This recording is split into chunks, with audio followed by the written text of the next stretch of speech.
विद्यार्थी मित्रों, हिंदी सुलभ भारती 5वीं कक्षा में आपका फिर से स्वागत है। विद्यार्थी मित्रों, पाठ्यपुस्तक पृष्ठ क्रमांक 37 पर पढ़ो और गाओ 8वीं कविता बीज। इस कविता को हम पढ़ने वाले समझने वाले हैं। इस कविता को लिखा है रामेश्वर दयाल दुबे। उन्होंने इस कविता को लिखा है। बीज, इस कविता में बीज के बारे में बताया गया है। जो बड़े बड़े पेड़ हैं उन पेड़ों का जन्म छोटे छोटे बीजों से होता है। इस कविता में बीज से पेड़ कैसे बनता है, पेड़ बनने की प्रक्रिया बताई गई है। किसी नदी के किनारे एक बीज पड़ा था। वह बहुत छोटा था। वहाँ एक चिड़िया आई।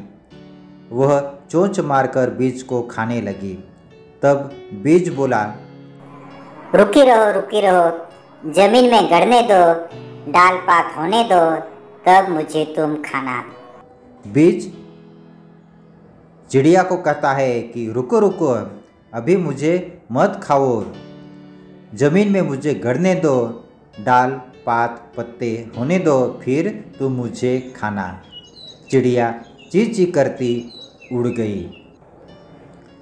कुछ दिन बाद पानी बरसा। पानी और धूप पाकर बीज में अंकुर फूटा। कुछ दिन बाद वहाँ एक बकरी आई। कोंपले देखकर उसके मुंह में पानी भर आया। वह उन्हें खाने चली। तब कोंपल ने कहा, रुकी रहो, जड़ को गहरे जाने दो, पानी खाद खाने दो, तब मुझे तुम खाना। कोंपल ने बकरी से कहा कि रुको, अब मुझे मत खाओ, मेरे जो जड़ है उन्हें गहरे जाने दो, ज़मीन में गहरे जाने दो, पानी खाद खाने दो, तब मुझे तुम खाना। बकरी यह सुनकर मैं करती चली गई। थोड़े दिनों के बाद बीज एक छोटा सा पौधा बन गया। एक दिन गाय वहाँ आई। उसने पौधे को खाने के लिए मुंह खोला। इतने में पौधे ने कहा, रुकी रहो, डाल पात होने दो, पानी खाद खाने दो, तब मुझे तुम खाना।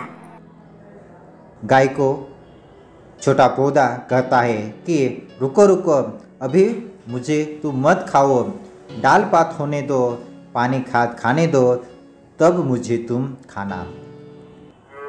यह सुनकर गाय रंभाती हुई चली गई। बहुत दिन बीत गए। उसकी डालें बड़ी बड़ी हो गई। एक दिन फिर वही चिड़िया, बकरी और गाय वहाँ आई। उन्होंने एक दूसरे से पूछा, वो छोटा पौधा कहाँ गया?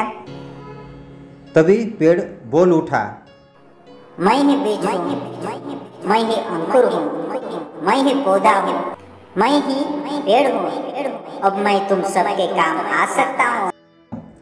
यह सुनकर सब खुश हो गए। इसी प्रकार बीज से पेड़ कैसे बनता है उसकी प्रक्रिया इस कविता में बताई गई है, और पेड़ हम सबके लिए किस प्रकार काम आ सकता है यहाँ पर बताया गया है। रामेश्वर दयाल दुबे उन्होंने इस कविता को लिखा है।